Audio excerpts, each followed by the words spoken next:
का दिन मेरे लिए बहुत ही खुशी का दिन है। मुंबई सीरियल ट्रेन ब्लास्ट में जिनको गिरफ्तार किया गया था, मैं पहले दिन से कह रहा था कि ये गलत लोगों को गिरफ्तार किया गया है। बहुत दिनों तक इसमें कोई गिरफ्तारी नहीं हुई। एटीएस के चीफ और डीजी दोनों ने मिलकर एक दिन कहा कि हमें पूरा सुराग मिल गया है और इसमें बेगुनाहों को 19 साल तक रखा गया। उसमें 5-6 लोगों को फांसी की सजा सुनाई गई। मुझे वो दिन भी याद है जब ये कहा गया था कि ये लोग इनके टेलीफोन का रिकॉर्ड लाओ तो सब क्लियर हो जाएगा, और टेलीफोन का रिकॉर्ड लाने के लिए भी पुलिस तैयार नहीं थी कि इसमें बहुत बड़ा खर्च है। इसके लिए हाईकोर्ट जाना पड़ा, हाईकोर्ट से ऑर्डर आया, तब जाकर टेलीफोन का रिकॉर्ड आया, और जब रिकॉर्ड आया तो इसमें से कोई शख्स भी ट्रेन के अगल बगल में नहीं था।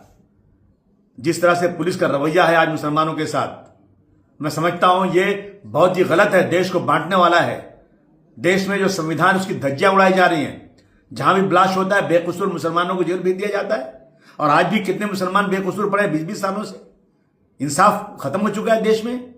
मैं कहना चाहता हूं कि सरकार को तुरंत इसकी एक एसआईटी भी उठाना चाहिए, और ये लोग छूट गए हैं तो असल कौन है फिर? कोई ना कोई तो है जिसने ब्लास्ट किया है। ये बेकसूरों को डाल करके आपने पर्दा डाल दिया कि वह पकड़े गए, और इतने दिनों के बाद जब सच्चाई सामने आई, हम देर जरूर होती है लेकिन भारतवर्ष में कभी इंसाफ मिलता है। लेकिन 19 साल के बाद अगर इंसाफ है देश में, डॉक्टर भीमराव अंबेडकर का कानून देश में चलता है, तो तुरंत उन अफसरों के खिलाफ कार्रवाई होना चाहिए, और उनको जो है, अगर वो रिटायर हो चुके हैं तो उनकी पेंशन बंद होना चाहिए, उन पर मुकदमा चलना चाहिए, और 19 साल का हर्जाना इनको मिलना चाहिए, इनको घर मिलना चाहिए, इनको नौकरी मिलना चाहिए, और सरकार को जो एजेंसियां हैं वो माफी मांगे। बहुत सारे फिरका परस्त कह रहे हैं हमको ये फैसला मंजूर नहीं है। शर्म नहीं आती आपको?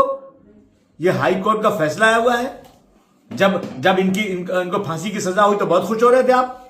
जब सच्चाई सामने आ गई तो आपका दिल जो है सुनने को तैयार नहीं है।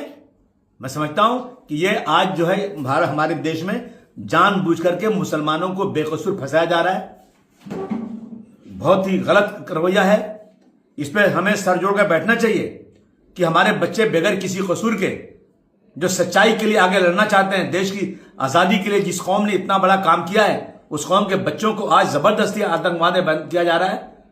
मुझे बहुत ही अफसोस है आज कि मैं कुछ नेताओं का आपसे स्टेटमेंट सुन रहा हूं।